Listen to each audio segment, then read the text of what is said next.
আমি আপনাদেরকে একটা প্রশ্ন করি, আপনারা জবাব দিবেন। বলেন তো, আমরা যে খোদার ইবাদত করি তিনি কে? আল্লাহ। আমরা ইবাদত করি কার? আল্লাহ। এই যে বিশাল পৃথিবী আমরা দেখি, পৃথিবী যিনি সৃষ্টি করেছেন তিনি হলেন কে? আল্লাহ। পাহাড় পর্বত যিনি সৃষ্টি করেছেন তিনি হলেন কে? আল্লাহ। গাছপালা যিনি সৃষ্টি করেছেন তিনি হলেন কে? আল্লাহ। চন্দ্র সূর্য যিনি সৃষ্টি করেছেন তিনি হলেন কে? আল্লাহ। পশু পাখি যিনি সৃষ্টি করেছেন তিনি হলেন কে? আল্লাহ। দিন রাত যিনি সৃষ্টি করেছেন তিনি হলেন কে? আল্লাহ। এক কথায় গোটা বিশ্বের অধিপতি যিনি তিনি হলেন কে?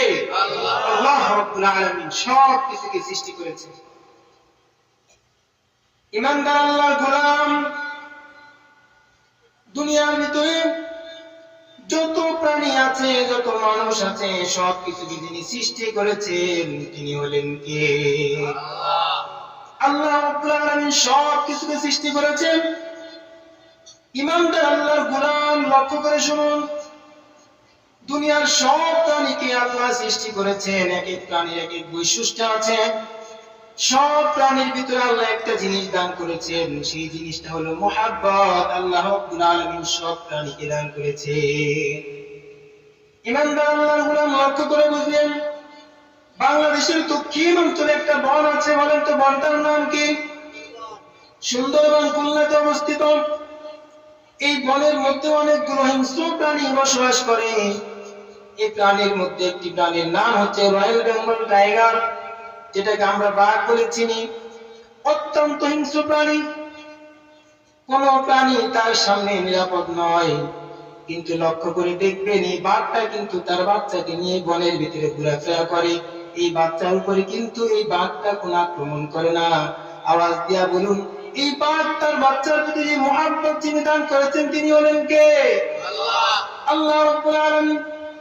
বড় বড় প্রাণী এই বাঘের কাছে নিরাপদ না, কিন্তু সে তার এই ছোট্ট বাচ্চা নিয়ে পুরা বনের ভিতরে ঘোরাফেরা করে। কখনো এই মনোভাব তার হয় না আমার বাচ্চাটাকে খেয়ে ফেললে তো হয়ে যায়। এই যে একটা মুহাব্বত যিনি দান করেছেন তিনি হলেন কে? ইমানদার আল্লাহর গোলাম, সিংহ অনেক হিংস্র প্রাণী, সাপ অনেক হিংস্র প্রাণী। এমন সাপও দুনিয়ার জমিনে আছে, যদি আপনাকে ছোবল মারে সাথে সাথে দেহ থেকে প্রাণটা বের হয়ে যাবে। কিন্তু এরপরও সাপ কিন্তু তার বাচ্চা নিয়ে ঘোরাফেরা করে, কখনো বাচ্চার গায়ে আঘাত করে না। আওয়াজ দিয়া বলুন, সাপ যে বাচ্চার প্রতি মুহাব্বত, এই মুহাব্বত যিনি দান করেছেন তিনি হলেন কে? আল্লাহ। আল্লাহ রাব্বুল আলামিন।